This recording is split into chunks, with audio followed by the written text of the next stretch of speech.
people will say blogging. Blogging is Web 2.0. I go, only in the weakest sense. It's still one-to-many. With blogging, you still have to create the content. And basically, you're limiting your visitors to comment on what you've written. That's very restrictive. It's also not the best way to build a business. It's like creating a pile of magazine clippings, and over time those magazine clippings become less and less relevant. And if I wanted to know a lot about Anguilla Villas, I might find 50 little clippings here and there instead of a couple of good pages, or if you want, even a mini site within a bigger site about Anguilla, that's all about Anguilla Villas in one spot. So for your average person who's searching for information, a theme-based content site anyway is much better than blogging. Add Web 2.0, and I mean, it's just, if you're hitting it out of the park now. There's nothing like getting visitors to create true, honest-to-goodness web pages on a variety of content that you would probably never even think of writing about.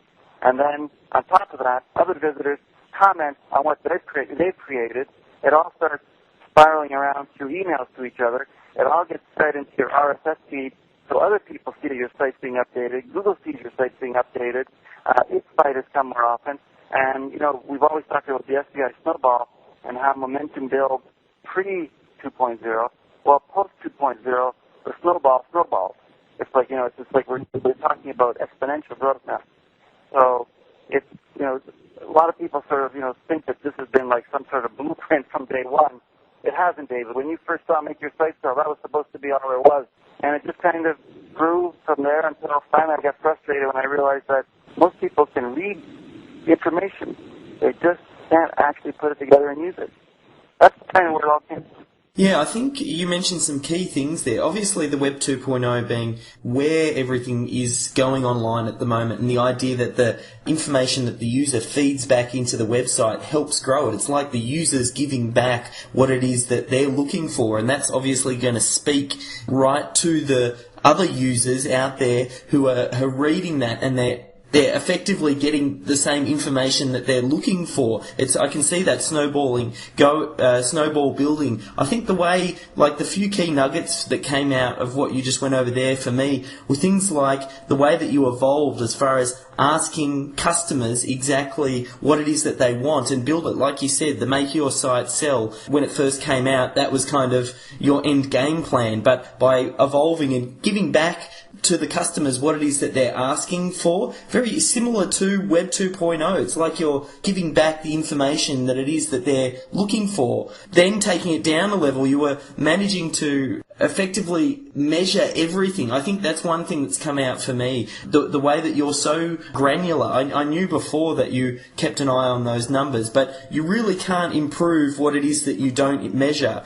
And I think it's fantastic to hear how much you pay attention, even down to the level of customer support. Like we all know, businesses, and that's what you're about, building real businesses, are centered around the customer. So obviously at the core of that needs to be supporting that customer and providing that customer service and that interaction. I talked about, that was one of the things I know as your business has grown, it's probably got harder and harder to do this, but in the early days, you just signing those checks to the affiliates and handwriting those notes, you were connecting with those affiliates and making that bond with them to, again, want to help grow you. I think it just sort of started to build on itself. The question that came out for me after all that you were talking about is you talk about, finding those passions, be it cactuses or whatever it is that you're most passionate about. There's that age-old argument about, should I be going for a passion or should I look where the money is and look for something with commercial intent?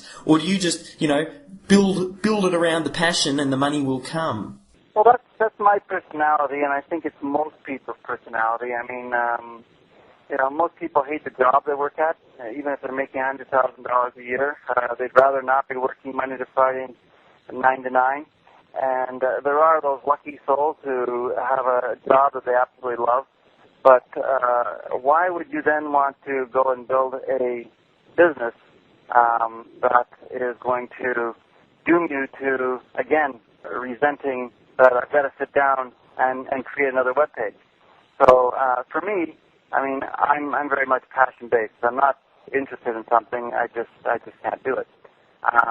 However, my best friend, who was one of Canada's top bankers, smartest businessman I've ever known anywhere, any place, retired a little while ago, looked around for various business deals. Well, he didn't even look, they came to him.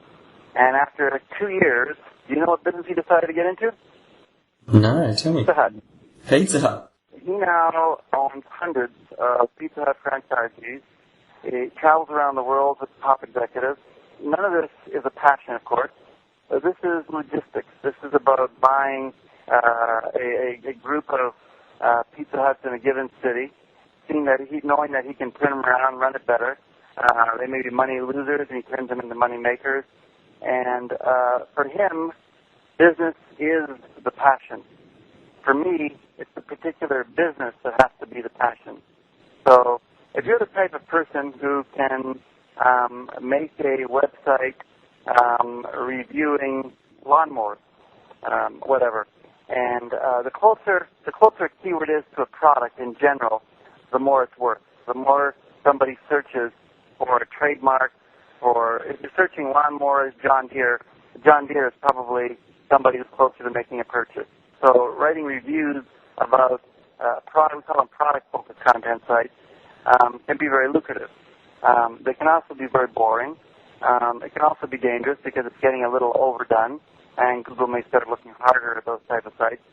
But there's no doubt about it that right off the bat, you can probably make more money with a product-focused content site than a general theme-based content site. Now, with Site Builder, we explore those issues anyway. Day one is a general introduction. Day two is the beginning of brainstorming, where you measure 3 site concepts, one against the other. And that's the direction we've taken our brainstormer into basically becoming a smart brainstormer, something that helps you pick the best niches for you. How much time do you have? What are you interested in? And helps you narrow it down or widen it, depending on some of your answers. The keyword, developing a set of keywords and how in demand they are and how much supply there is, even though we do it in a unique way and I think a more reliable way.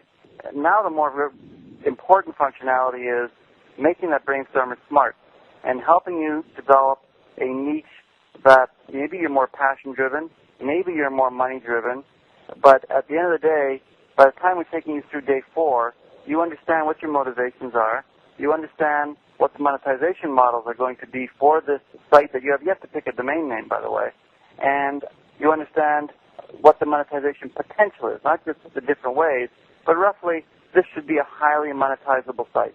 So only on day 5 do you actually pick your domain name. So you ask a really interesting question, and it's one that we address in Site Builder because it's an important one. There are people who are quite comfortable developing an expertise. You can do a lot of research, become an expert in lawnmowers, and write a website. It may not shine with the same quality as a gardener who's been in. My dad was a lawn freak. He knew everything there was about lawns, fertilizers, lawnmowers way back then. And there are people out there, I'm sure, today. That person, given the same set of tools, is going to outperform somebody who's simply doing it for Google AdSense and affiliate income.